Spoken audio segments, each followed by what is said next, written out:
I'm ready to punish some bad boys.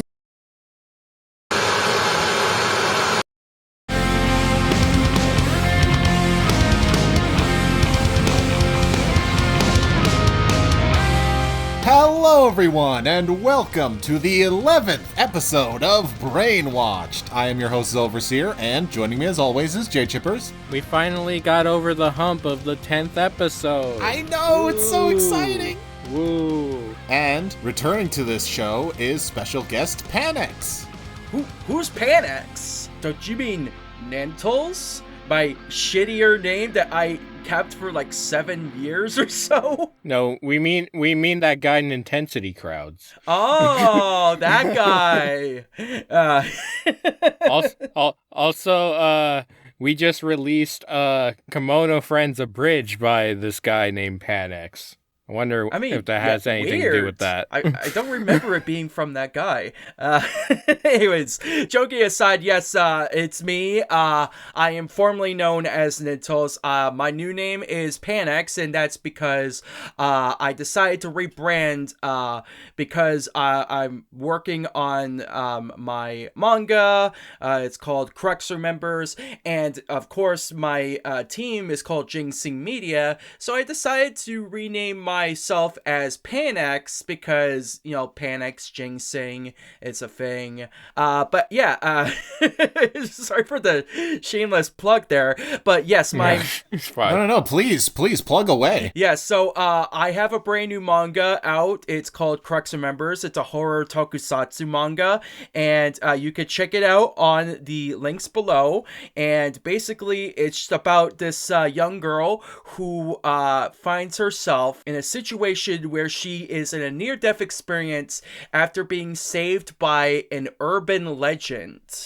So, if you haven't checked it out already, please do so. It helps support me, and I am working on chapter 2 now, and hoping to get an animation made sometime this upcoming year. And yeah, so, yeah. The art is phenomenal. It's really good, bro. Check it out. Thank you. So yeah, another episode so soon, huh? Yeah. After only 2 episodes last year, how about a 2-month turnaround this year, huh? And this is the third time that Panex has been here since he left the group. It's the third time. But I don't have nothing crazy is going to happen this episode. I have too much shit to do, so we're just going to jump right into it, because I feel like this first topic is going to be a bit longer than usual, because I think there is a lot that needs to be said and that we want to say. I'm sure all of you listening have probably heard by now. On March 4th of 2024, Akira Toriyama passed away. The mangaka, right? Yes, That's someone who makes manga. Yeah. The mangaka responsible for Dr. Slump and obviously Dragon Ball. Just, what do you even say about a man so influential as Akira Toriyama?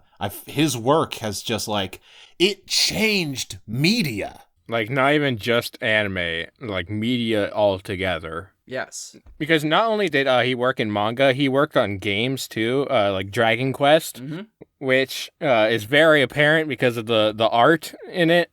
But Chrono Trigger? Yeah. So he's mostly involved in the art side. And what a lot of people don't know is that without Dragon Quest, Pokemon would not be as big as it is. Pokemon would probably not exist to the point that it has. So all those times that I bring up Pokemon on these podcasts is because of Akira Toriyama. His influence inspired the creator of Pokemon. And just all the cartoons that have ever existed that include a Dragon Ball reference is because of Akira Toriyama. There's just so much influence that he had, bro. Not to mention, the Dragon Ball anime was pivotal in the anime expansion into the United States. It was Dragon Ball, Sailor Moon. I would say Power Rangers as well, but that's technically not anime. But it was mainly Dragon Ball and Sailor Moon and actually Pokemon as well, that helped create the boom of anime, resulting in like Toonami, for example, resulting in this anime renaissance. And not only that, you mentioned the references that resulted in like changing the industry. One of those examples, the Super Saiyan, this power-up, like a very pivotal and influential aspect of Dragon Ball, it actually inspired the supersonic form in Sonic the Hedgehog. Yeah. Even down to collecting 7 Chaos Emeralds. That's like parallel to the 7 Dragon Balls in Dragon Ball. So it's like, if it were for Akira Toriyama, we wouldn't have gotten like a main aspect of Sonic the Hedgehog. So, yeah. Yeah, and Sonic the Hedgehog went on to influence a lot of things too itself. Yeah, so it's like it's multifaceted. So like the influence of Akira Toriyama not only influenced anime as a genre, it influenced like video games and even like movies now. Like the influence is just like immaculate. Something from my culture, I never got to experience this because I'm not fully Mexican. I'm not from Mexico. However, I know the amount of impact that Dragon Ball had in Latin countries because they barely got shit for anime. So when Dragon Ball came along and they got the rights to it over there, they made it a huge thing that it is ingrained in Mexican culture that Goku is a religious figure almost in Mexico. Like, it is insane. I don't doubt it. I bet you it's probably not, but like I bet you the cartel probably had a day off when when Dragon Ball creator fucking passed away, bro. I was gonna go into talking about the influence in Canada. So like I'm watching like Dragon Ball as a kid in Canada. Mainly like YTV, that network. It would have like tons of like it would show Dragon Ball almost every day. I remember watching it as a kid with my mom, for example. And also Canada has like a major part in developing anime as well. Like for example, NVIDIA, I think it was called. They have like for example, they work on the Beyblade anime, if you didn't know that.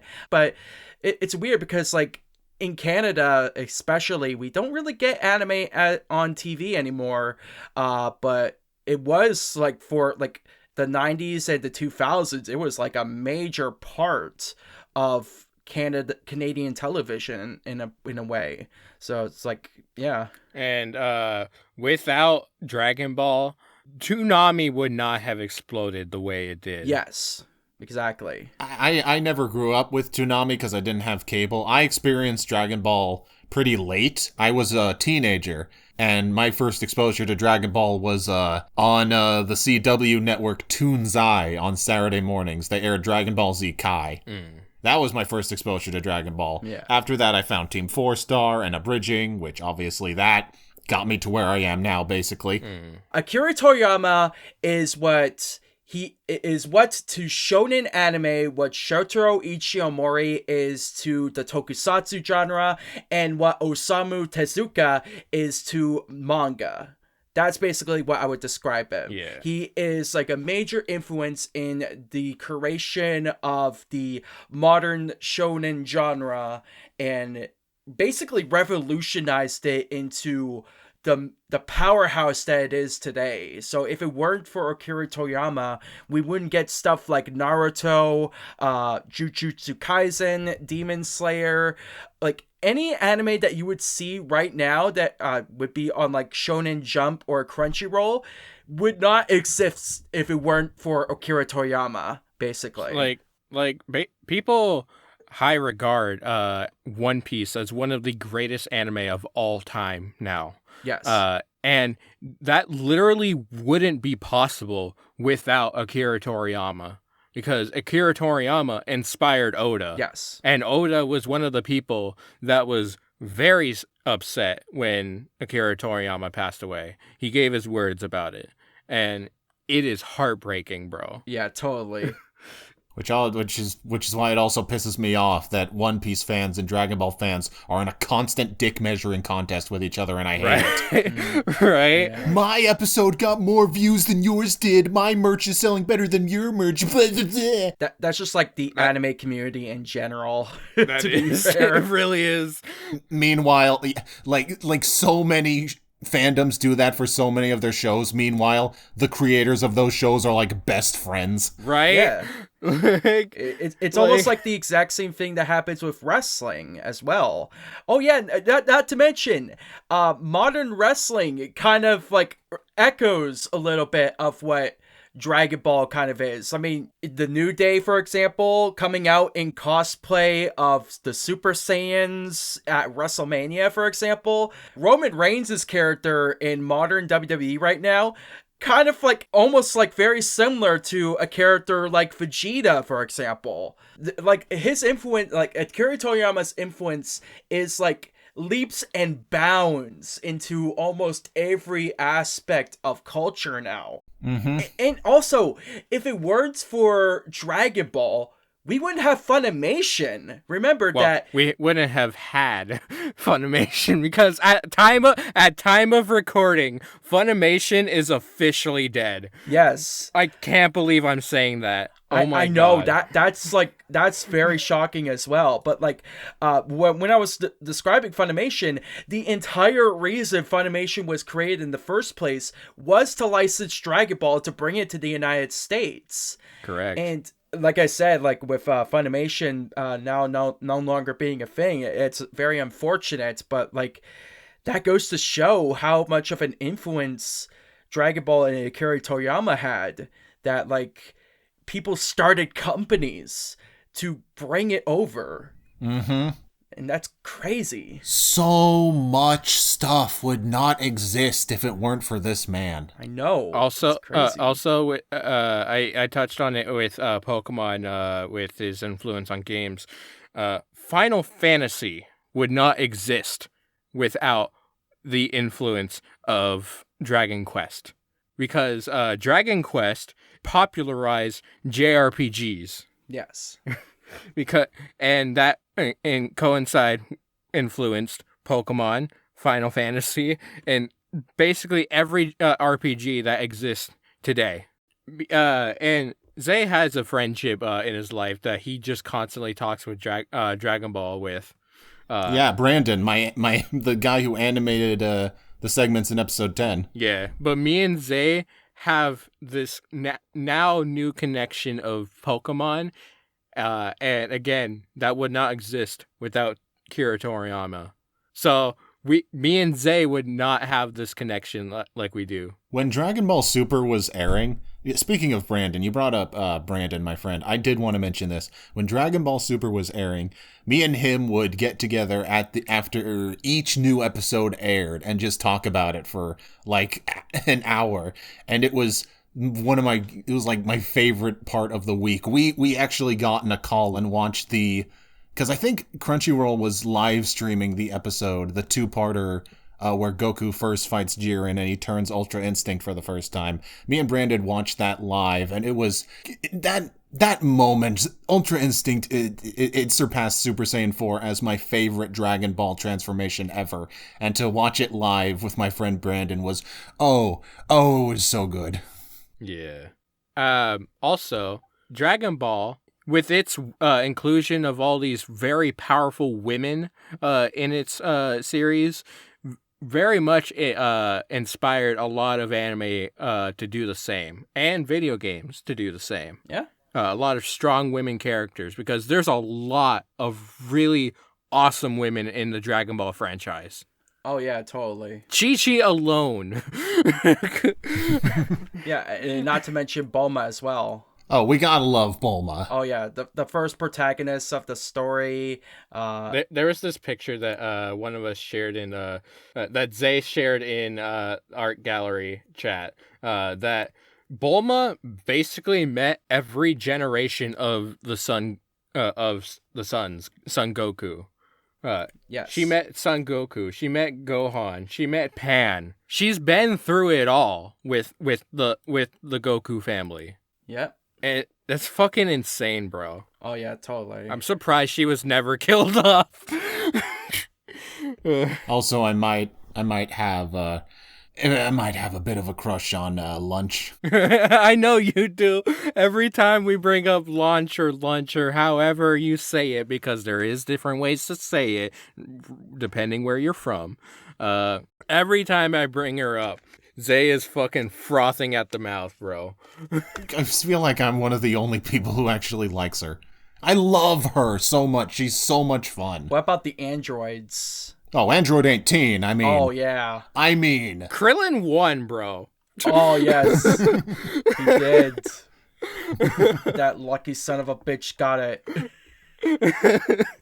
Like, dog on Krillin all you fucking want for being the weakest, or like the smallest, or whatever. Which, if you're thinking like that, you're already fucking stupid because he's strong as shit. But he fucking won in the end by bagging the girl, but just having some weird ass riz. Like, Yes. some fucking weird ass riz. He's like, hey.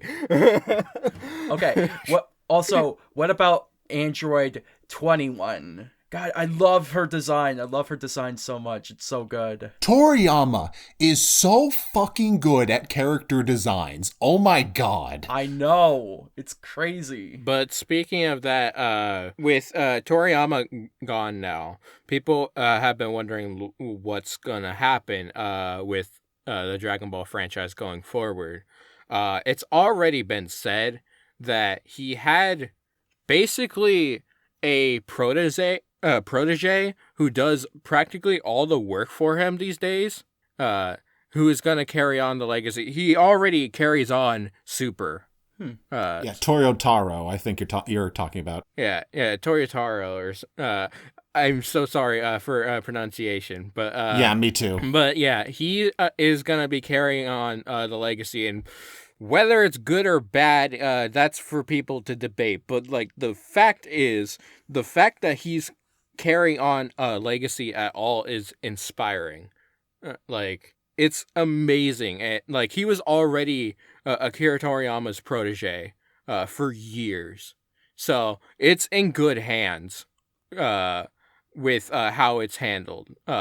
Whether it's good in quality, that's debatable, but like, I see it continuing on until Toryotaro retires. Yeah, I could totally see that happening. You also gotta remember, if it weren't for, I'm gonna name something very taboo, Dragon Ball Evolution. If it weren't for Dragon Ball Evolution, we would have never gotten Dragon Ball Super. So, also, I kind of want to talk about Dragon Ball Evolution just a little bit. I was kind of weirdly, like, interested in watching this movie back when it came out. For some reason, maybe it's because like I didn't really like Hannah Montana back in the day, because this movie actually came out the same day as Hannah Montana. It came out the same day as Hannah Montana. That. Yeah, it came out the same day as Hannah Montana the movie. And that's okay. Yeah. But I also was interested in the movie because Ayumi Hamasaki, basically the queen of J-pop back in the 2000s, basically the Y2K queen, she did the theme song for Dragon Ball Evolution. It was called Rule.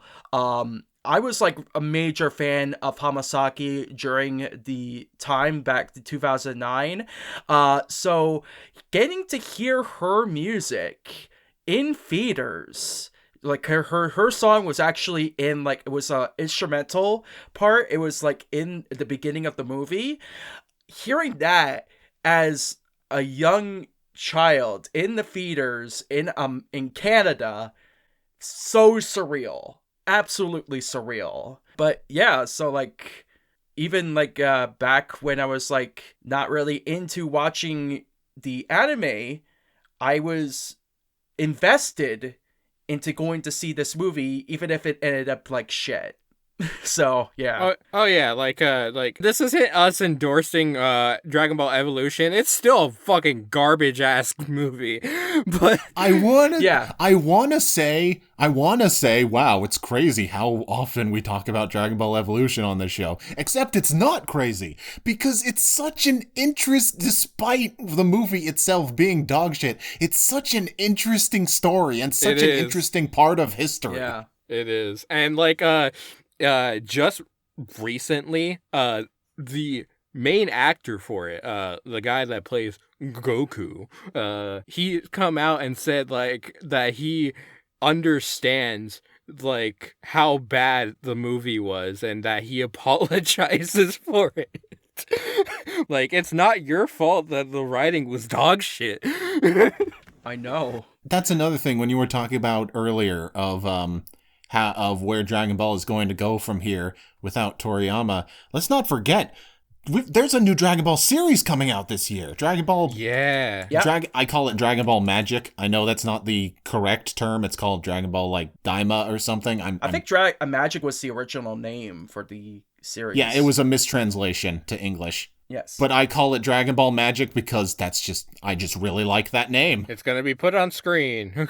But yeah, we've got a new series coming out, so I'm wondering, there's still a lot we don't know about what was going on behind the scenes with Akira Toriyama before his death, because I'm not sure how long he worked on this show, but I feel like Dragon Ball Magic is really going to be our first, it is going to show us Dragon Ball without Toriyama and what that's going to look like going forward. And actually looking at Daima, it almost feels like a new beginning, because it's doing something very similar to what GT did and bringing the characters back into being children. So it's almost like going back to the start. So in a way, this kind of feels like a new era in that regard.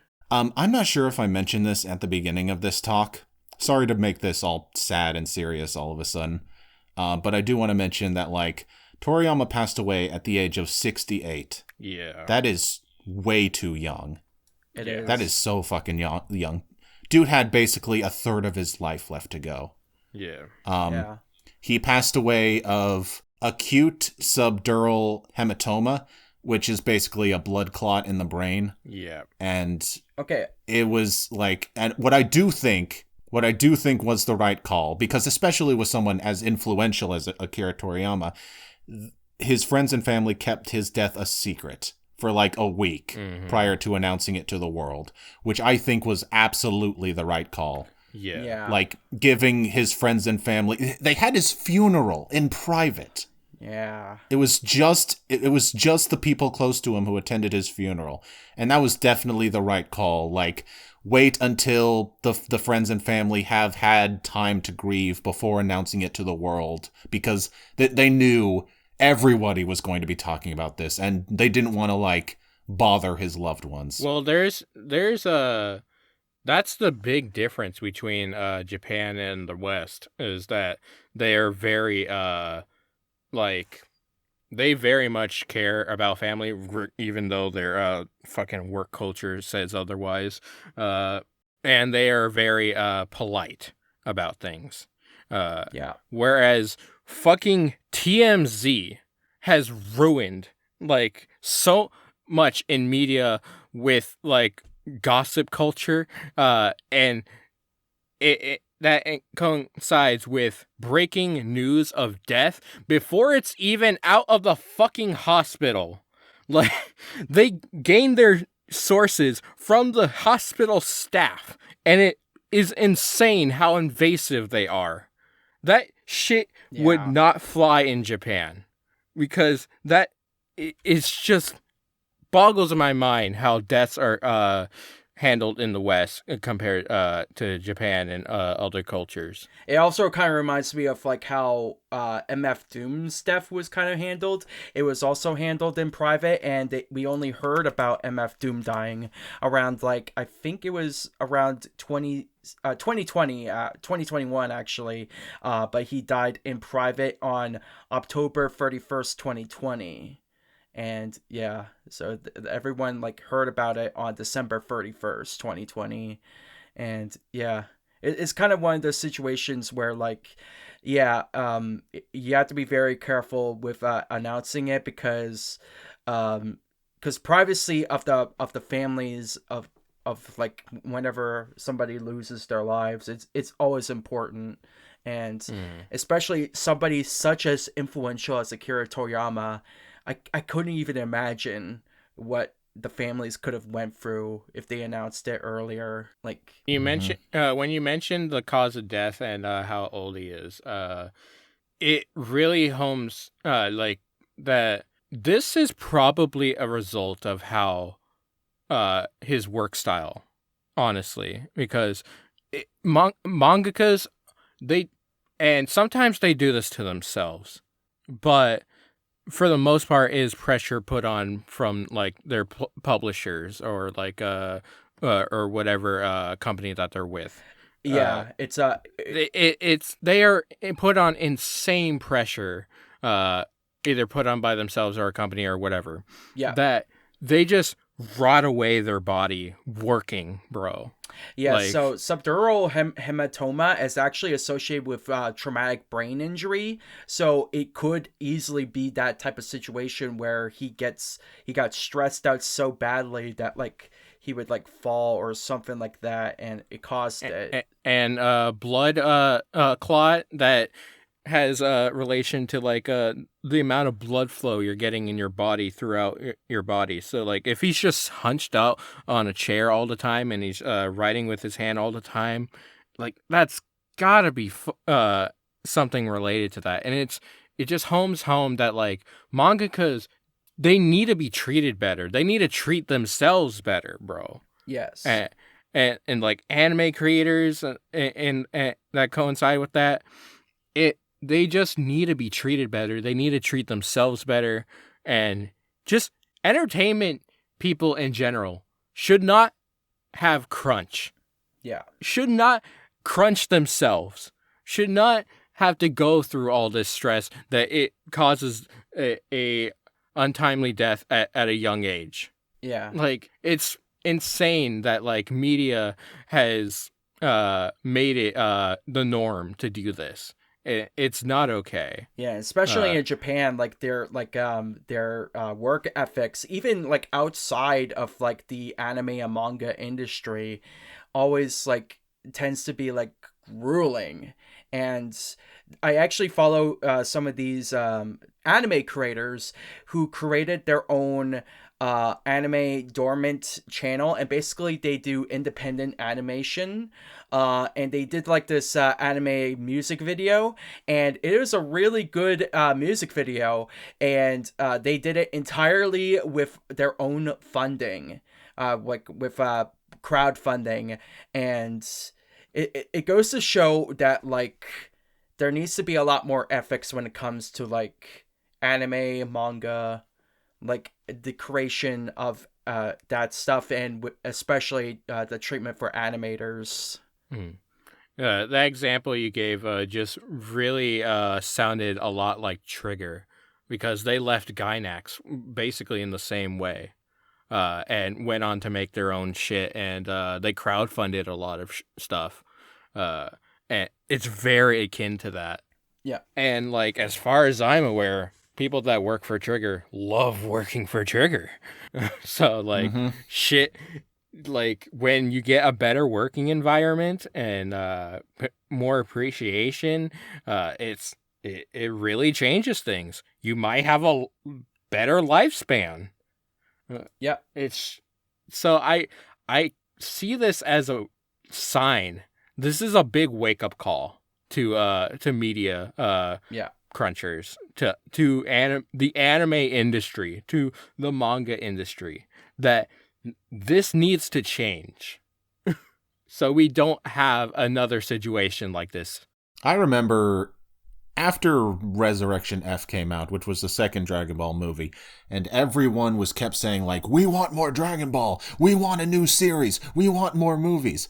I remember back then I was one of the few people who was just like, guys, leave Toriyama alone. He ended the series like 2 decades ago. Let him move on with his life and stop forcing him back to keep making Dragon Ball until he dies.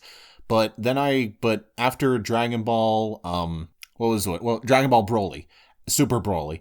When that movie came out, I read that Toriyama, after that movie was done, he immediately went to work on the second movie, and they didn't even ask him to. They did not ask him to get work on a second movie. He immediately just went to work writing a new story for Dragon Ball because he wanted to, and that movie later turned out to be Dragon Ball Superhero. So part of me does want to say, it sucks that Toriyama ended up working until he died, and that he never got a chance to retire and just stop working and just enjoy life. But the man, up until his death, the man loved what he did. He died doing what he loved, basically. Mm-hmm. And that's really good. But again, these kind of things, they do it to themselves, and it's that makes it very unhealthy. Yeah. Yeah, no doubt. Yeah. But yeah, I think we should start wrapping up on this topic. Well, if there is one more thing I do want to say, I guess there's 2 more things that I want to say. One is very quick. I just want to briefly mention that, similar to when Steven Hillenburg died, and I said, I wish I could, because we were all talking about SpongeBob, and I said, I wish I could speak for the people who knew him from his Rocko's Modern Life episodes. Just like in that example, I fucking love Dragon Ball, and I wish I could speak for the people who knew Toriyama from Dr. Slump, because that's what he worked on for years before Dragon Ball. Mm-hmm. And a lot of people love Dr. Slump, and that's what a lot of people know him most from. I wish I could speak for those people, but I know nothing about Dr. Slump. Same. I know about because they recently released this game called Sandland. I know about Sandland because that was like one of his manga before he died, but they recently made that into a video game, and they're also going to be releasing I think they're also going to be doing an anime. Yeah, it was in 2023 they made an anime. But yeah, like that was one of his older works back in like the 2000s. But yeah, so there's like a lot of stuff other than Dragon Ball that Akira Toriyama has worked on, and even some of his best work came from before Dragon Ball. So yeah, more than what we could say is go check out his entire catalog. Open your horizons and see like all the stuff that he worked on, and you might be surprised to find something that you could enjoy. Yeah, his writing, his manga, his games, his anime. Go check it out, all of it. It's honestly made me want to play the Dragon Quest games again, but I don't know where the fuck I would start. Yeah. You don't know where you're gonna get the time? Yeah, that too. But yeah, I kind of want to delve into Dragon Quest again because I played it back in the day, and I want to try again. The other thing I wanted to say, something that I really want to hammer home, is that Toriyama was a genuine genius. He was a genius. Like, Dragon Ball is not a deep story. It doesn't have super deep and complex themes. It is a silly comedy. It is a silly action manga. It's silly. Toriyama loves silly. That's where he thrived. But you have to understand, you have to remember, this was a weekly Shonen Jump manga. He wrote this shit weekly. He drew it weekly. And like, I remember learning how during the Cell Saga, plans were constantly changing throughout him writing that story. Where, if you've ever wondered why in the Cell Saga they build up Android 17 and Android 18 for so long, and then out of nowhere Cell comes in, it's because they were meant to be the villains, and then one day his editor walked in and said, yeah, I don't know if these regular looking people will be very satisfying villains for our readers. Can you instead completely change the story and have it be this bug guy instead? Well, he didn't specify bug guy, but that's where Cell came from. And then when Cell first introduced and he looked like a creepy bug guy, the editor came back and said, yeah, I don't know if the readers are going to want the villain to look this ugly. Can you make him handsome instead? And that's where the idea of him absorbing the other androids and coming to his perfect form came from. So that just made me realize, oh my God, this man had to rewrite and redo and course correct weekly. Every week he had to make these big changes. And even still, looking at the Cell Saga as a whole, it is amazing how well that story, with all that stuff, still comes together in the end. And that is a testament to how much of a genuine, creative genius this man was. Totally. This man was a phenomenal writer. A genuine, even though Dragon Ball is not the deepest story in the world, this man was a phenomenal writer. And the world is so much worse off without him. Yeah. Yeah. His influence will have no bounds, honestly. And the fact that so many mainstream outlets covered the news, not even to just be hip with the kids or whatever. They were actually being genuine with they mispronounce his name most of the time, but the sentiment was there that he had so much fucking influence, bro. I told my mom the day that he died that I asked her, do you remember that thing me and my cousin and my brother were into called Dragon Ball? And she's like, it sounds familiar. And I asked her, the shirt I was wearing is the key shirt, the orange shirt from Goku's outfit. And I asked her, well, do you recognize this? She's like, yeah. She's like, well, today the creator of it passed away today. And my mom was like, well, I know how much you and your brother and your cousin loved that thing. And so he did a lot of good work. And that made me tear. That made me tear up, bro. I had this little small connection with my mom that she remembered how much Akira Toriyama's work touched me. It's insane. Totally. Yeah. Rest in peace. Go. What's the saying? Go teach a dragon. I know what you're referring to. I'm sorry. I have no idea. Teach a something to ride a ball. Go teach a dragon. Dinosaur. Go teach a dinosaur to ride a ball. Okay. I don't know that saying. It's from the it's the lyrics in Chala Hechala. Ah, yeah. Okay. Which itself is a fucking banger. But yeah. Also, my first ever con with Zay had me watching Zay up at karaoke at con karaoke. Sing the Dragon Ball theme. Singing the Dragon Ball theme. Oh, okay. Do I want to talk about that? In Canada, we actually have two different versions of the Dragon Ball Z theme. So the one that aired on Toonami back in the 90s, completely different to what it was in Canada. So ours was more a little bit more campy. It was Dragon Ball Z. And we had Dragon, hit up the Dragon, yes. Dragon Ball Z. And don't even get me started on the original Dragon Ball. The original Dragon Ball here in Canada had the weirdest opening I've ever seen.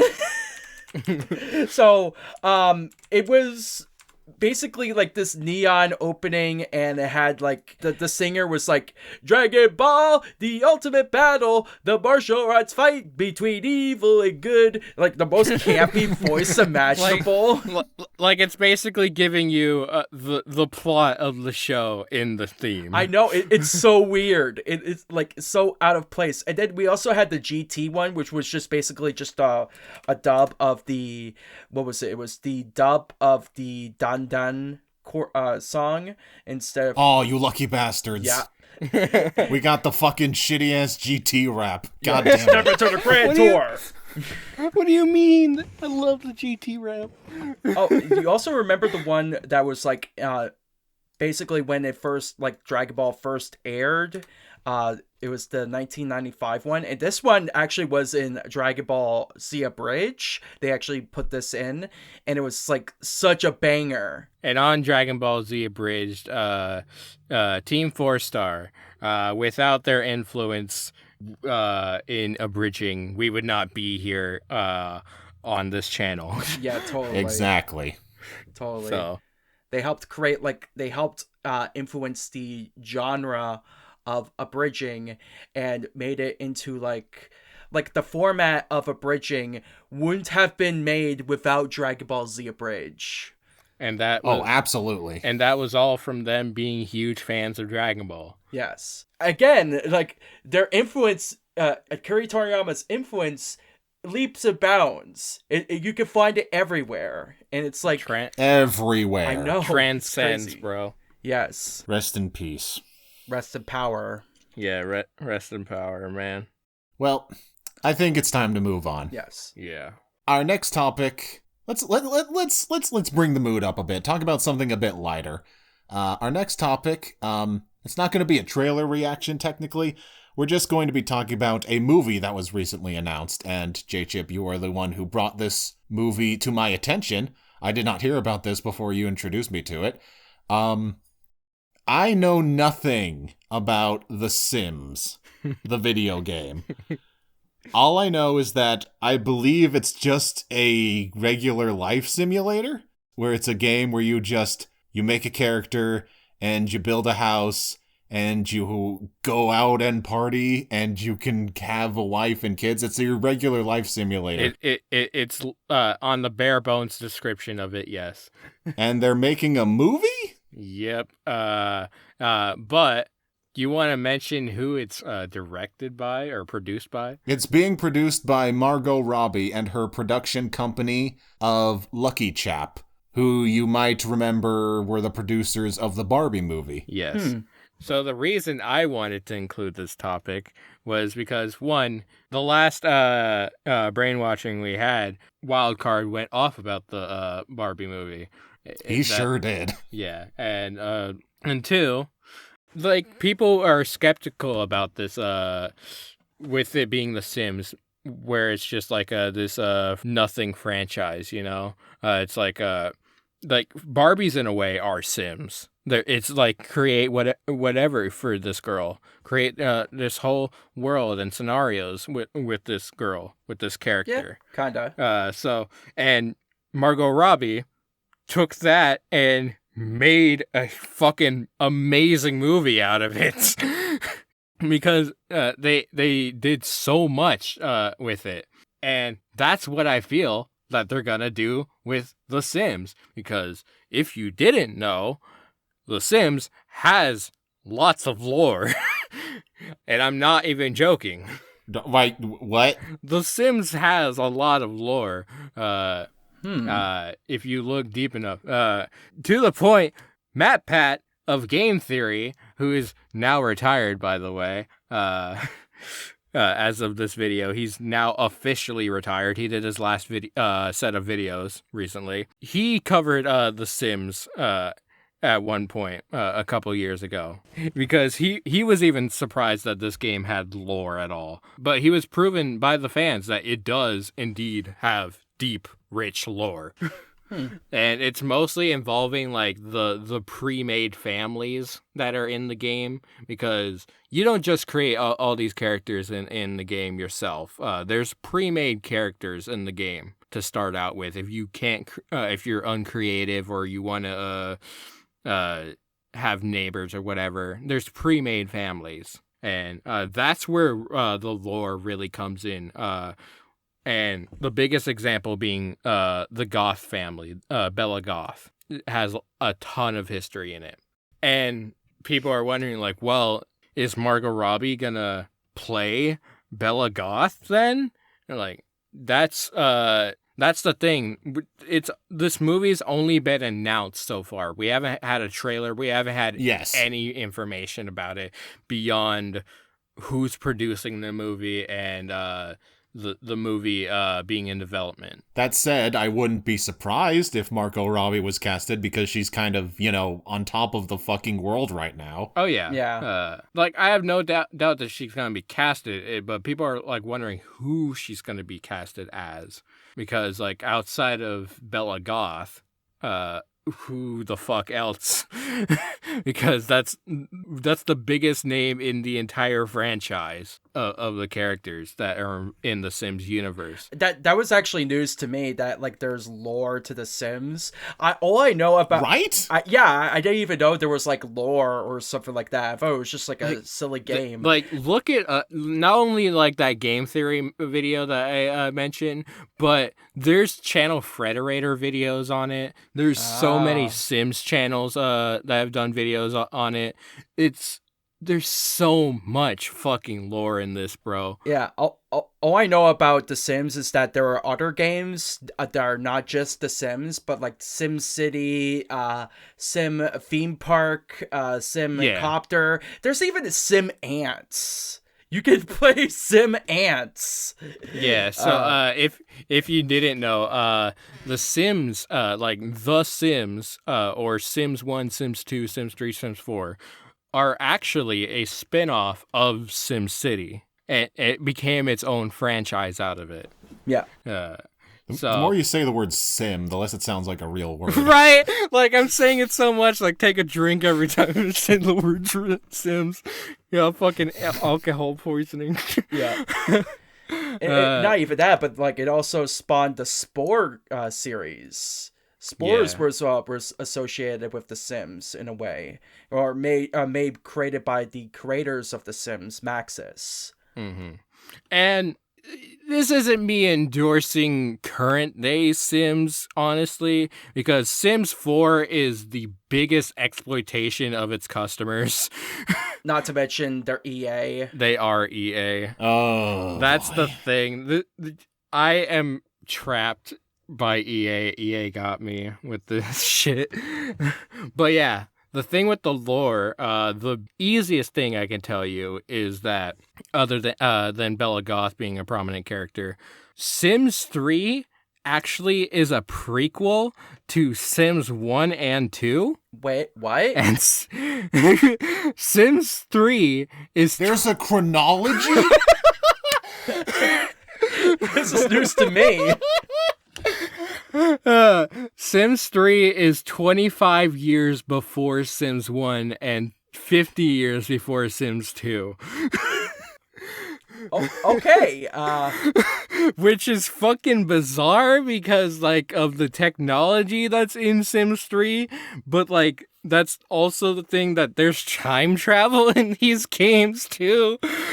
No, there's not. There is. What? What? That's the thing. A lot of the extra shit that goes into like the lore and creations of this shit is like mostly DLC related. Expansion packs. Yeah, sort of expansion thing. packs. I know about those. But I'm not joking when I say this series has some weird but definitive lore. Yeah, all this is fucking blowing my mind. I just knew Sims as that game where you put on clothes and go on a picnic and everyone talks like skippable ting-dong. Oh yeah, I was going to talk about that. So the Simlish, their whole like language that they made just for these games. I want this movie to be entirely in Simlish with English subtitles. They're gonna do it for like the first part of the movie and then just talk normal. Oh yeah, they'll probably do that. They'll be like that quirky thing, or it'll be like, skip over the ball, baby ball. I mean, how's your day today? I mean, yeah, exactly. They're going to do it as a one-off joke. I mean, yes, but at the same time, if you didn't know, Simlish actually is built on real languages. Yeah, like Simlish is very akin to English and Asian languages and European languages. It's a mix of everything, practically. So it can be translated. Yeah. Sul is like hello. It's fucking wild, but yeah, they're not gonna do that for the whole movie. I would want them to, because it would be ambitious. We've never seen a Hollywood movie do They'd have something to have like subtitles that. the entire time. I mean, like, they have like international movies that have subtitles in the first place. Yeah. Why not do this for a movie with a fictional language? I think it would be something that was never done before for a Hollywood movie, and it would be incredibly meta if they would. True. But yeah, what you were Zay, what you were saying that that you thought it was just like this franchise about dressing up a character and having different scenarios. That's exactly what Barbie was.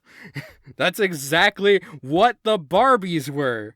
Yeah, when you hear they're making a Barbie movie, what they ended up making was not what you imagined. It was not what you would have expected. Yeah. Exactly. Which is why I think Margot Robbie is the best person to be put in charge of this film. And it's not even, that's not even getting into the director or the writer yet, because I do want to bring up that. You mentioned earlier who's directing it. It's being directed by Kate Herron, who directed the first season of the Loki TV series. And the writer,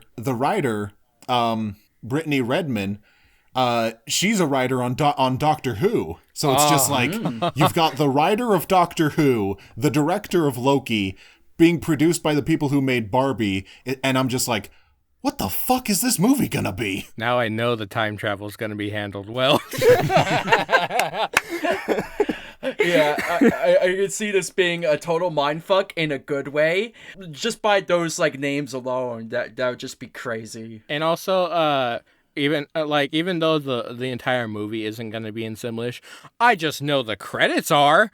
Oh, that would be so meta. They should totally do that. Like all the music that in the credits is all going to be Simlish. They already do that. Yeah, they have do. modern music tracks in The Sims that are covered by that are real songs covered by the original artist in Simlish. Yeah, I actually heard about those, and that's just absolutely crazy. That's why I want something like that to be like the whole movie. I think that would be they're in the joke, and that's one reason why I love the Barbie movie, is because they were in the joke about how absurd it is, and that's why it was funny. So it'd be a similar situation to that. I also, Zay, I understand your disdain for video game movies that it still has the history that video game movies still have a really fucking bad history, bro. Oh yeah, they do. But the FNAF movie was really fucking good. And there's a ton of video game shows being made. Don't even mention the Mario movie. That was a really good one. That came out last year, almost to the day, surprisingly. It's gonna be one of those scenarios, of course, though, that it's gonna be you get all these really good films and then you get one really bad film. It's gonna be like that. I have a greater... I'm fine with fully animated video game movies. I say this all the time. It's the live action ones that I tend to be cautious towards. God, it's gonna be so surreal when Fortnite gets a movie. Don't fucking remind me. God damn it. But yeah, surprisingly, not been announced yet. Now that you mention it, Panics. I know, that's so weird. It's so fucking wild. You think Hollywood would be all over that gravy train? Especially with the success of the FNAF movie. I mean, they're already working on a Minecraft movie, so that could be within the next couple of years. So who knows? Yes, Jack Black as Steve. They actually have the perfect casting in the Minecraft movie.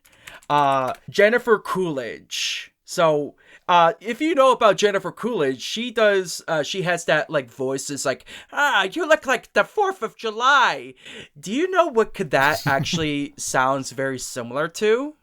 The Villagers? The Villagers, yes. There's actually a meme going around of this exact scenario of Jennifer Coolidge as a villager, and it is the most perfect casting imaginable, and it would be insane for her to not be a villager in that movie. They need to do it. I want Danny DeVito to be a pillager. Which is like the villagers, but they're sorcerers. Yes. So anyway, I just started throwing magic. Oh, God. I started gassing.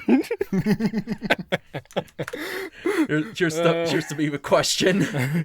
But yeah, I honestly have high hopes for this. With not only with Margot Robbie being attached to it, but the shift that video game movies have taken has been astronomical.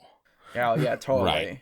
And I do want to point out, there's a reason why we don't usually talk about film announcements on this show. We usually talk about trailers or we do reviews of stuff, because in cases like this where the movie is still in very early development, there's still a chance that it could just be canceled. Yeah, that is and true. just like never come out. That is true. But yeah. I feel like this movie was worth talking about just for the fucking crazy creative team they have.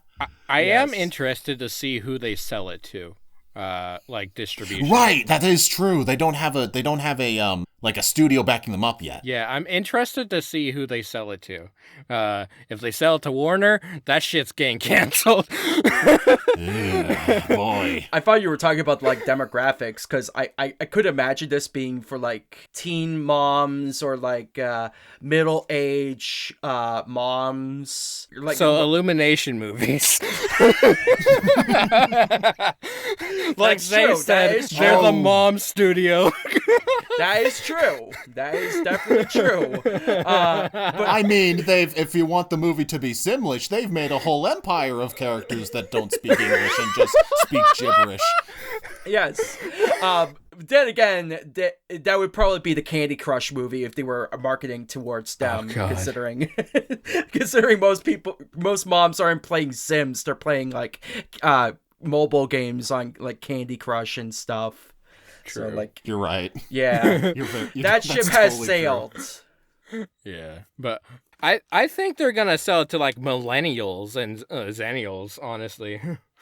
But yeah, I think the Sims movie will be decent. Hopefully it doesn't get fucking canceled because obviously with Margot Robbie being involved, she has some passion behind it. That like her involvement with the Barbie movie inspired her to do this movie, obviously. Like and I think it'd be interesting to see how it plays out. And again, the soundtrack is gonna be in Simlish, and it's gonna be amazing because Katy Perry has music in the Sims game. Yao Sobi, who's known for the song Idol now, has music in The Sims. Dude. Which is real fucking funny because it's going from Japanese to Simlish. I know. It's so fucking funny. You've learned so much from me in this topic. Yes, I've learned so much in such a short amount of time. Yes. Speaking of short amounts of time, Hey? It is time for the 300-second Super Host News Discussion Renting Theory Opinion Hype Skepticism Lightning Round! Woo! Yay! Okay, so this time, I do not have a review to give, thank God. I've realized maybe I should stop reviewing artsy films for my lightning round because I am not good at it. I think you're fine. Thank you. But I do have something that I gotta talk about. I gotta talk about my Boy Toys Boy toys? Toys. Toys, boys, boys, I toys. thought I was your boy toy. Toys for Bob. Ah. Okay. I gotta talk about Toys for Bob, the developers of Spyro Reignited. Obviously, I gotta talk about this. So, Toys for Bob, the developers of Spyro Reignited, Crash Bandicoot 4. Last time I talked about Spyro on this podcast, we were talking about Activision and how awful they are and how they were being bought by Microsoft and how they own Toys for Bob, and that really fucking bumped me out. Well, Toys for Bob, they announced on February 29th of this year that they're going independent, that they're splitting off from Activision and Microsoft to go indie, like they were before they were bought out. And immediately I had a trillion questions, the biggest one of which was, wait, you can just do that? Why aren't all of them doing this? Yeah, it mostly has to do with contracts is why they usually can't split off, and they usually get bought out. Right. So it usually has to do with contracts. You're absolutely right, and that's what I realized like later. It's just like, okay, I know I reacted like, wait, you can just do that, but I know this was probably years in development. This probably took multiple meetings, countless meetings, a bunch of contracts, like a bunch of back and forth. I'm sure this has been a long time coming. They've been fighting for it. Yeah. As someone who loved Spyro Reignited, I guess what I really want to say is like, I'm super happy for them. They're out of Activision. That's great. Yeah. Because fuck Activision. Like it's one thing to like separate from a big corporation in general, but to separate from Activision. Yeah. And it makes me wonder why they decide to split off, especially now, because a lot of people are assuming that they just hated working under Activision. Obviously. Who the fuck wants to work under Activision? I mean, after Spyro Reignited, they got sent off to what everyone appropriately calls the Call of Duty mines, where they became a support studio and just worked on Call of Duty and just wasting their talents. But I'm also wondering, this is coming very soon after the acquisition of Activision by Microsoft. And I am wondering if that has to do with it, because this is going to get sad for a moment, but I want to talk about the layoffs, because like Toys for Bob was one of those that were partially hit by those layoffs. They lost about 40% of their workforce. And then it was announced that their office was being closed down, so we all thought, oh god, they're shutting down Toys for Bob. We all fucking panicked about it. I certainly panicked about it. And I'm wondering if maybe the reason they decide this is happening is because when this is all speculation of me, I could be completely off, so do not take what I am saying as like any sort of evidence or anything, but I am wondering if like after the news broke that Microsoft is looking to acquire Activision, maybe I'm wondering if the higher ups at Toys for Bob were like, look, we all know where this is going. If Microsoft buys Activision, we are getting shut down, just like Disney did with Blue Sky when they acquired Fox. So, like, if we want to survive as a studio, we need to break away. We need to get out of here. I'm wondering if it was the Microsoft acquisition that made them want to do this. It's very plausible. Honestly, they're going the Trigger way. It always comes back to Trigger. We started this channel around Trigger. Could they possibly buy the Crash Bandicoot and Spyro franchise from Activision and continue on those franchises without Activision? Because that could be a really good idea for them. Well, they did say they are looking to keep partnering with Microsoft in the future. So they could still work on Crash and Spyro. Yeah. I mean, they kind of have to with their distribution, you know. They have to partner up with all these platforms. Right. Like, to survive. Like where else are you going to go? Well, if they don't, then a part of me kind of wants them to create their own original games or create, like, more... You remember they used to do, like games based on like other commercial products, like for example the Madagascar game. The shovelware games. More shovelware basically. Actually, one of my favorite games from them, I'm surprised that they were actually the ones who created it. Disney Extreme Skate Adventure. You remember this game? Oh god. It was one of my favorite skating games of all time. If like I would love to see maybe like a spiritual successor to that, because the skating mechanics in that game way better than Tony Hawk. I'm just gonna be real, way better than Tony Hawk. And especially you have like the Disney characters on there. It was just such a wholesome game, and I grew up playing this, and I would love to see something like that come back. Yeah, I'm glad you brought that up, Panex, of like Toys for Bob made the Madagascar game, because yeah, I kind of want to correct myself. The very first brainwatching we did, where I went off about Spyro, I clearly didn't know what the fuck I was talking about, because I said Toys for Bob's name came from Skylanders. They existed like decades before Skylanders. They were like founded in the 90s. So I didn't know what the fuck I was talking about. I remember them from like their like silly ass intro they used to have back in the 2000s. It was Yeah. It's just the greatest fucking intro ever, and it's just amazing. It's just guilty pleasure of mine. I miss when game studios had that fucking flair of intros like that. Like the shit is so bare bones now, man. Modernism. Yeah, totally. But I guess my final word is just like I said in the episode where we talked about Activision.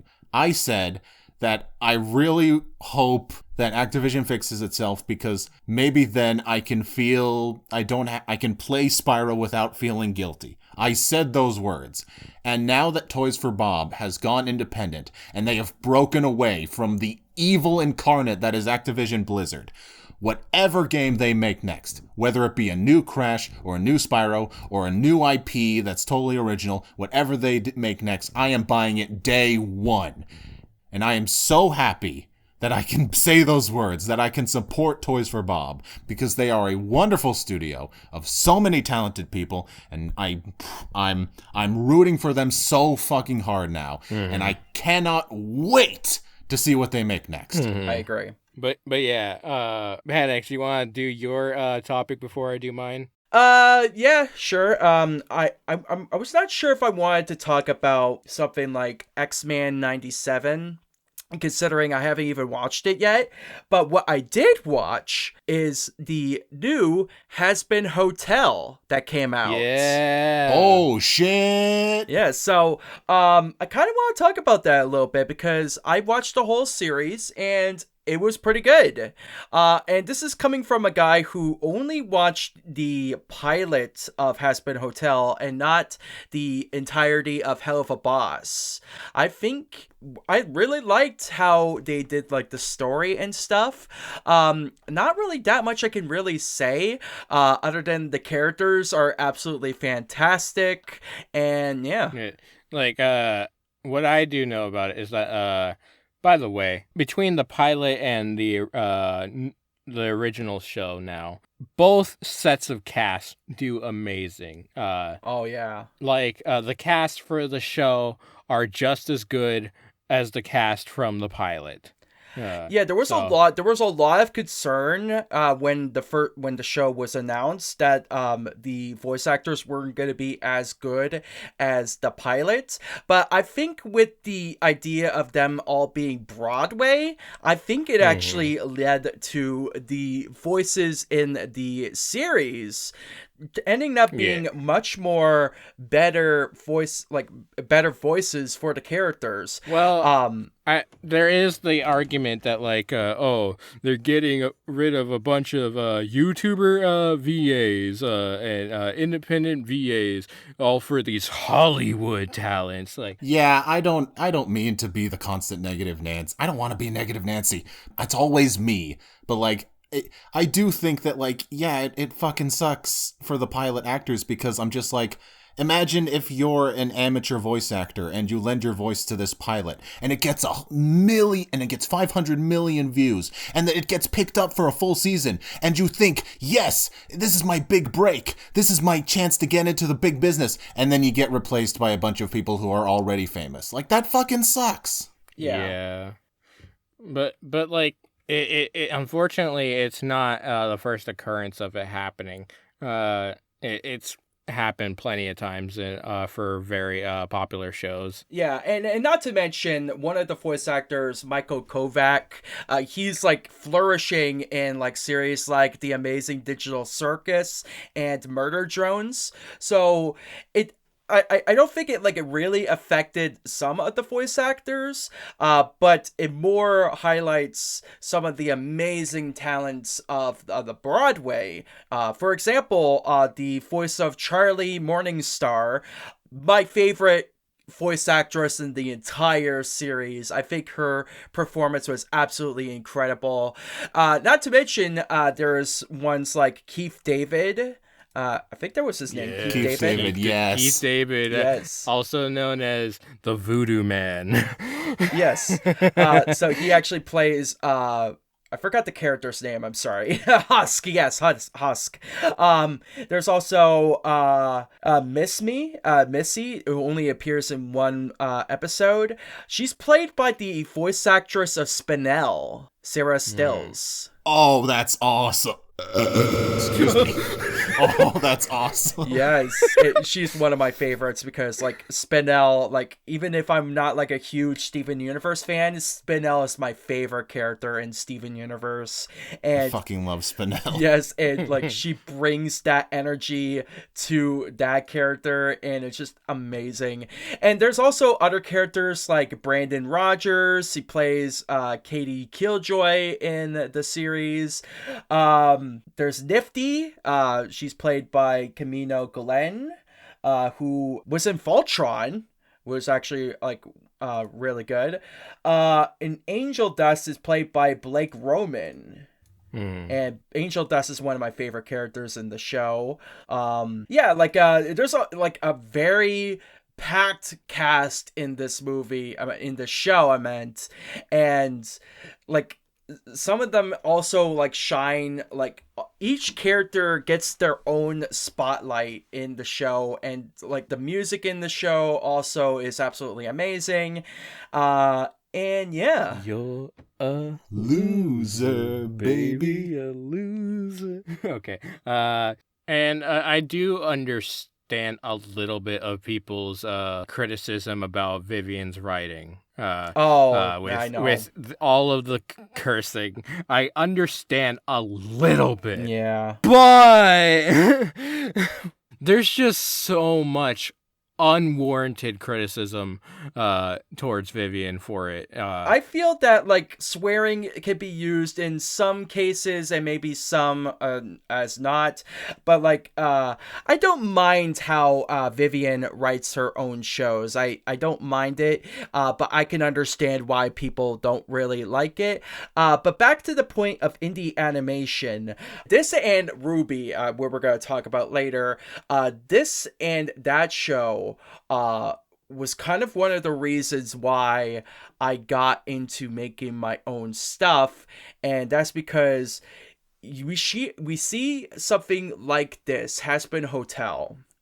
It influences people to, one, venture into creating their own stuff, and two, be part of a community and be able to make that thing a fruition. And I think that's like the beauty of the indie animation revolution, whether it be Meta Rudder, Amazing Digital Circus, or whatnot, Lackey Daisy, Monkey Wrench, yes. There is like this whole community of people who are coming around making their own projects without the backing, or like with limited backing of studios, and they have full creative control of that said product. And I think it's one of the benefits of the internet that led to this revolution. And I like, as somebody who's making my own anime or manga, both in that example, I absolutely love it, and I'm like really inspired by Vivian Mandarano. Yeah. Yeah. We'll just move on to J-Chip now. Okay. So my topic for the lightning round, which is exceeding the lightning round, is gonna be how big of a W it is for anime fans and I guess Japanese media fans that Godzilla -1 and The Boy and the Heron, a Ghibli film, both won Oscars this year. Oh, yes. Yeah. Or you read this my year, mind. yeah.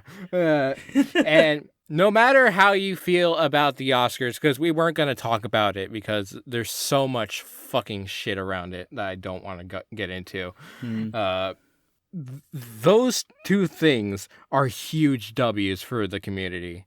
Because the fact that Godzilla has not won a Oscar until now is insane to me.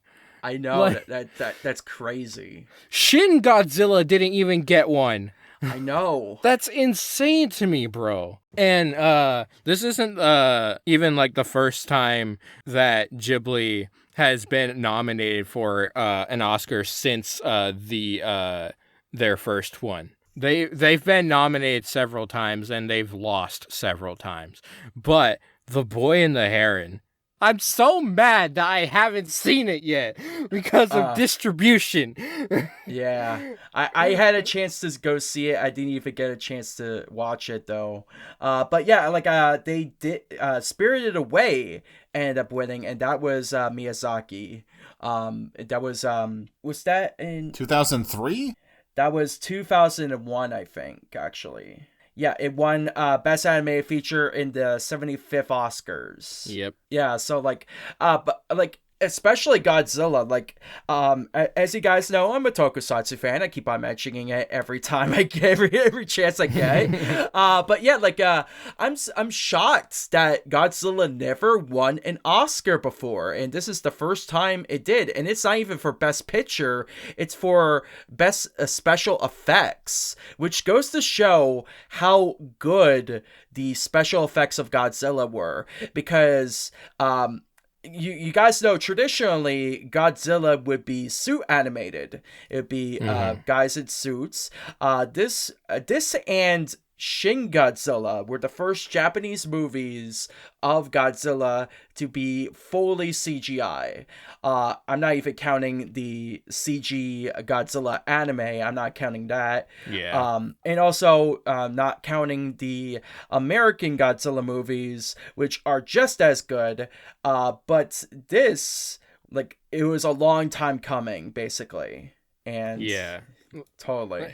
You know what's funny though? Ever since Miyazaki won that second Oscar, he's since displayed one of the Oscars at the Ghibli Museum just to flex.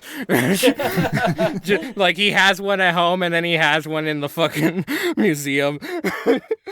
That's so fucking funny.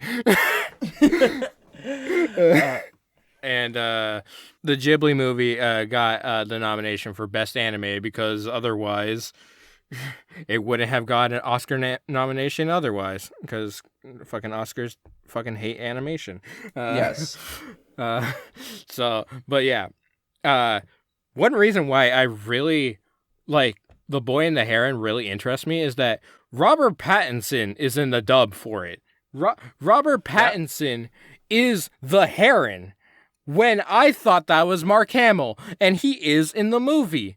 I thought that was Mark Hamill, but no, that is Robert Pattinson. That is Robert Pattinson as in the Batman. Yes. Like, he is turning his career around since Twilight, and it's amazing to me, bro. He went on from being the Twilight guy to being the Batman to being the Heron to these other indie movies that I haven't watched but have been told that he does amazing in them. I was gonna mention The Lighthouse. Yeah. Yes. Like, he's done a fucking 360, bro. Or 180. He's done a complete turnaround for his career, and I love it. And speaking of The Lighthouse, William Dafoe is in the movie as well. Yeah. Like, Yes. it's fucking wild. The dub cast is fucking wild. That's the thing. When Ghibli movies get dubbed, they have a fucking bizarre cast, bro. They do! Yes. Like, But they're always good! like, have you seen the cast for Ponyo? Like, Oh. fucking- Oh, don't get me started on that. I fucking love Ponyo, and this cast is fucking weird. Yes, Miley Cyrus's, I think, sister is in the movie. It's fucking weird. I know. Oh, and speaking of which, the Japanese dub of The Boy and the Heron, the Heron is voiced by one half of Kamen Rider W, Philip. Nice. Yeah, so there's another connection with Tokusatsu here. I thought you were gonna say he's the voice from Light Yagami in Death Note, because I was gonna be like, oh my god. Oh, yeah, that's right. I was gonna be like, That's right. I think he was Light Yagami, right? In Death Was Note. he? Actually, was he? Don't- Let me actually look. Please be another connection to Death Note on these podcasts. Yeah, he was Yuki Shien. And, Holy shit, bro. The connections to Death Note in these podcasts, bro. We've had so many connections and we still haven't reviewed it. I know. Yeah, My so technically he God. wasn't Light, but he was the main villain of that Death Note movie. Oh my god, that's fucking funny, bro. Yeah, totally. We brought up Death Note so many times in this podcast and we still haven't reviewed it. Oh god. Willem Dafoe was also in that. He was in the fucking Death Note movie. God damn it. How do we even get on Willem Dafoe? I forget. Because he's in The Boy and the Heron dub. Oh, right, He's right. in The Boy and the right, Heron yes. dub. But yeah, Ghibli has the most bizarre fucking English dubs, bro. Which is why it becomes mainstream. Which is why Disney has just fucking ran with it. But, like, I'm so fucking disappointed that they gave that Disney does the dubbing for some of these Ghibli movies, but they sold the rights to the Ghibli movies to fucking G Kids, and then G Kids made a fucking deal with fucking Warner, and I'm just like, ugh. Which means The Boy and the Heron distribution is gonna be fucking garbage. But yeah, I want to see it while I'm alive. Yes. Because I refuse to fucking pay for HBO Max ever again. And they also work with Phantom Offense, which don't bring their movies to Canada or bring their movies to my area in Canada. Phantom Offense. I want to see Shin Ultraman in the theaters. I want to see Shin Kamen Rider in the theaters. Give me it. Give me what I want. All the Shin movies. I just think it's a huge W for both of those weeb topics to get an Oscar, to get a big W in mainstream media. Yeah, totally. I agree. But, this last topic is gonna suck. I'm sorry. Because everything involving Warner Brothers sucks now. Yeah. We're gonna talk about a very popular, especially because we're on the internet. Mm-hmm. And, so, a very popular internet studio / production company. And one that, obviously, I need to talk about. Mm-hmm. In case you haven't heard, Rooster Teeth, after 21 years, is being shut down after they were sold to AT&T, which was then merged with Warner Brothers Discovery. Warner Brothers is now shutting them down after 21 years. They cite the reason as being a change in the marketplace and how people consume digital media and blah, blah, blah. Who gives a fuck? It's budget cuts. This Rooster Teeth, speaking as a millennial, I feel like we all, in a way, grew up with Rooster Teeth. It was just that prominent in early internet. Yeah, even despite its weird fucking history, its roller coaster of emotions. Yes. Because they've had a lot of bad people work there. They've had a lot of not okay products come of it, and like Yeah, but like at one point it's been in all of our lives. At least the three of us. Like I'm okay, so you brought that up. So I'm going to make this quick. I'm going to make this really quick. Before we go any further, let's make it clear. Rooster Teeth was not a good company. A toxic workplace, crunching their animators, crunching their employees. A lot of people have come out saying, like, this is a shitty place to work, and everyone here is a dick. So Rooster Teeth was not a good company. Now that that's out of the way, we can talk about how much this fucking sucks, and how Warner Brothers is a bad company, because this Rooster Teeth has made so many stuff that so many people have loved. Mm-hmm. And so many stuff that we all grew up with. Fucking Red vs. Blue? Are you kidding me? I love Red vs. Blue. I'm pretty sure it was the first internet show I ever watched and I was ever exposed to. Same. It was my first ever exposure to online internet series. I think alongside the other stuff from Machinima, it was one of the first like video game type of shows I ever watched. So it's a very classic series. It started in 2003. That's how old it is. And you mentioned Machinima. A lot of people that worked for Machinima went on to work for Rooster Teeth. Yeah. Because Machinima went fucking downhill too. But that was all to their own doing. But this one was just a closure of budget cuts that aren't really budget cuts because they're making record profits. It makes me so mad. But yeah, like if I'm upset for anybody, it's the employees at Rooster Teeth. Like, a lot of these people did not know they were being laid off until the fucking Variety article came out saying so. There's a lot of people that found out about their job closing on fucking Twitter. Yeah. Like, it fucking sucks, bro. However, the good light that has come out of this, hopefully, is that they have since come out and said that they're looking for people to sell their IPs to. So yes, I heard about that. They are offering what they can. They are trying to sell the rights to their IPs. However, that is very much influenced by Warner and whether Warner takes that deal or not. And yeah, and knowing Warner, they could be like, that's not high enough. So it could all be for naught. But I'm just. I've seen a lot of people being super hopeful that, like, oh my god, there's still hope for all these things we love, like Red vs. Blue and Ruby, like because they're talking about potentially selling them to other buyers.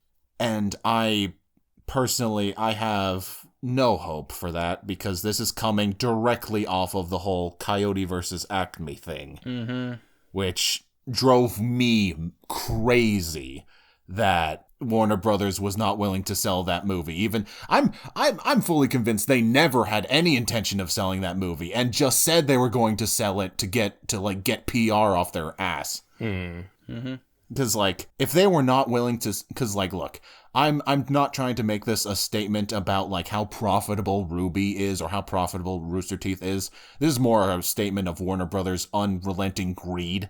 But like, if they were not willing to sell Coyote vs. Acme for $70 million, I doubt they're going to accept any offer to buy Ruby. Yeah. Rooster Teeth was very much a thing that just Warner wanted to acquire just because they could. It was not because they liked it at all. Yeah. Let's be real. Leak Coyote vs. Acme. Leak Coyote vs. Acme. Please. They're not gonna fucking release it, so somebody leak it, please. However, there's also the idea brought up that like while Rooster Teeth, they may lose all of their IP, they still have a very high chance of just going indie again, because they were brought up in indie. Yes. They started as an indie company on the internet. And it wasn't even originally a company. It was just a group of friends. Yeah. I kind of have hope that like they could just go indie again. But like without their IP, people are going to be like, okay, what do you got then going forward? Or what's the projects going forward? Yeah, I understand that. I think it's kind of like an extension of what I was saying with like Has Been Hotel. I basically praised that they basically I'm not 100% sure if I said it, but I praised that they got like funding from Amazon to produce their series, but it's kind of a double-edged sword in that regard, because when you're selling a project to a company like Warner Brothers or Amazon, for example, there's always that chance that you will lose those property rights. And yeah, so there is a way, there's like always some benefits to being independent in that you keep your IP, but at the same time, you could get the extra help and extra resources by getting the funding from other companies, because I think I mentioned, I don't think I mentioned, but Has Been Hell of a Boss, had some really bad crunch due to that was like the accusations of crunch that mainly came from the fact that it was independently funded. So in that regard, it's kind of a double-edged sword. Like basically you need the money in order to get things done. If you don't have the money, it ends up leading to bad production in that regard. Yeah. But there's also like, even though like this is the worst fucking economic year in history for a while, at least. There's a chance that they could crowdfund. Yes. That like there's a chance that these companies can crowdfund and get back to where they need to be. Yes. I mean, I didn't really think about it, but you're totally right. I suppose all these people that did work at Rooster Teeth, they have a big enough fan base. They probably could just start up a new thing and have it crowdfunded and call it like Chicken Mouth or something. Chicken Mouth. Chicken Mouth. Just be Rooster Teeth again and everything but name. You know, people for the longest time didn't know Rooster Teeth was an allegory for cockmouth. Oh. I didn't know that. People for the longest time did not know that it was cockmunch or cockmouth. Cockbite. Wow. I'm like, that's the most obvious thing. But the branding is just that good. Yeah. But yeah, like the image of the silhouette of a rooster and a pair of those like fake wind-up teeth. Yeah. It's just like those two together made for such a good, like recognizable brand. Yeah. Yes. And I'm going to bring it back to Trigger.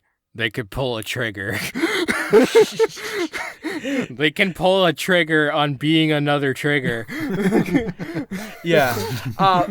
Okay. So what I was going to mention, the weird thing about them being part of Warner Brothers, however, they ended up having a collab between RWBY and the Justice League before the closure. That was fucking weird. I know. Just thinking about that, like an indie series like RWBY that led to the creation of like other series in that like same vein, independent stuff, working with the Justice League. That is just surreal. That would have been surreal 10 years ago. Like, the only way people could have imagined that, like, 10 years ago would have been fan fiction. But it actually ended up becoming, like, a real product. That is just surreal to me. But, like, other things, including, like, RWBY having its own anime, Stardom. I think that was what it was called. Ice Queendom. Ice Queendom. Okay. I don't know. I haven't Stardom. seen it. I don't know. I haven't seen it. The bridge is still happening. But yeah, like having like its own anime, Ice Queendom, that also was something that could have never been like feasible 10 years before RWBY ever came out. because again, it was an independent project. So going with that, like, it's proof that something that you can make from the ground up could become this juggernaut of a franchise. True. It also kind of reminds me of Teenage Mutant Ninja Turtles. You guys know about that? The original comics. Nope, never heard of it. No, I'm talking about the story. So I know. I'm just fucking. So the original comics were all independent. They were all created by this one team, and they ended up selling that to a studio, animation studio, and led to the creation of the famous show. And now it became like a juggernaut of a franchise. So, like, it's just this type of stuff, like, it's just inspirational. And, like, Ruby, in that regard, was such an inspiration to me because it made me, as a high schooler, even I back in high school was trying to come up with the ideas of Crocs, even back in 10 years ago in high school, all because of Ruby. That's how influential it is. And so it's unfortunate that Rooster Teeth is going under. And Zay, I guess this is a better place than any for you to really talk about. Were you a fan of Ruby at one point in your life before you decided to abridge it? Okay. I know everyone's looking towards me when this topic comes up. At least everyone watching this at home. Zay, you abridged the fucking show. Your face! Look at your face! In this podcast, your head is the character from the show. What do you have to say about Rooster Teeth shutting down? And, okay, so, if you're asking J-Chip, yes, I was a fan of Ruby for, like, 3 episodes. For a while, I was very vocal about my dislike towards Ruby. I'm glad I'm not that person anymore. I used to be an asshole about it, and I don't like thinking about those years. But, like, I just abridged the show. I stopped watching Ruby after the 3rd volume. I have not seen past that. I know what happens past that, and I've definitely seen a lot of clips, but I have not sat down to actually watch the show since volume 3. Yeah. So, in terms of Rooster Teeth being shut down and Ruby potentially ending, obviously it sucks for all the employees and all the people working there. It sucks for the fans of the show. I really do feel for them. When this type of stuff happens, it's awful. But in terms of Rooster Teeth shutting down, it does not affect my personal life. However, if there is one thing that I am genuinely really bummed about this, and that it does affect me on a personal level, it's RTX, the Rooster Teeth convention that they held every year in Texas. That really bums me out because over the years, me being a Ruby abridger, obviously a lot of my community comes from Ruby, and a lot of the friends I have made and people that I've talked about come from Ruby. And over the years, I have had so many friends tell me that they would love to meet me at RTX. They would love to hang out with me at that convention. And so many people. And you're never in. The reason it bums me out so much is because, like, when you have a bunch of people, when you know a bunch of people online, it's nearly impossible to ever possibly find a convention where everybody you know is all going to be going to. But, like, when you're surrounded by people who are all fans of the same show, and there is a convention specifically for that show, then of course everybody's going to want to go to that one. So the fact that I've had so many people tell me that they would love to hang out with me at RTX, and now that'll never happen, that hurts. But that's really the biggest thing that affects me personally. Like, obviously, I'm sad because Rooster Teeth has made a lot of stuff I love in the past. Like, as I said, Red vs. Blue. I love the hell out of Red vs. Blue. It's so good. And also, after Rooster Teeth shutting down, I recently went back and watched a lot of those old Rooster Teeth animated adventures. Those animated shorts they made of their podcast segments. And I used to binge those all the time as a teenager. And even going back now, I'm just like, I remember why I binged these. These are super bingeable. They are so good. They are so funny. It's like, Rooster Teeth has made so many great stuff. Like, it sucks. Like, I'm just repeating myself, but it sucks that they're shutting down, even though I've said some rough things about Ruby, and I've definitely said some rough things about Rooster Teeth. It sucks when any studio shuts down, and this is no exception. Yeah. Yes. Like, it, again, the talent behind it is what made it. Yes. And All let's not forget the most important talent, Monty Oum. This was the guy who created the show. He's the soul of the series. It's unfortunate that he didn't live long enough to see his baby grow, but if he were here today, I think he would have that same feeling of anger towards the fact that his company that he's associated with and his baby could be in danger of being taken away from him. Yeah. So I think it's a very unfortunate thing, but like I can't imagine how he must feel if he was still here. And Yeah. it makes it really hard considering that it was his IP and he's no longer here to see it grow. Yeah. And Which, and again, protect it. rest in peace, Monty. Yes, rest in peace. He was a fucking god animator, bro. Oh yeah, he Absolutely. he was one of the greatest, honestly. And that just really shows that, like, Rooster Teeth had a plethora of talent behind it. Animators, writers, fucking voiceover artists, just so many people in production that did so many good things. A lot of them, there's a lot of people that left like years ago and are now doing their own thing, and have done really good since then. And I know personally someone who was an intern for Rooster Teeth, and they were saying like how their experience was pretty all right, because the people made it good for them. So I was a huge fan of Rooster Teeth growing up, and honestly, up until a couple years ago, I was still a huge fan of some of their work. But I just didn't like that it had the Rooster Teeth label. In personal experience, I only watched season 1 and 2. I haven't completed the rest of the series. But even if I may have not enjoyed it, I still have massive respects for the animators, the directors, the voice actors, everyone involved in the creation of Ruby. Mm-hmm. I always wanted to meet Barbara Dunkelman so bad. I wanted to meet the voice of Yang, Barbara Dunkelman, so bad because beyond her role as Yang, she ran a podcast, and it was super good and wanted me to do these podcasts.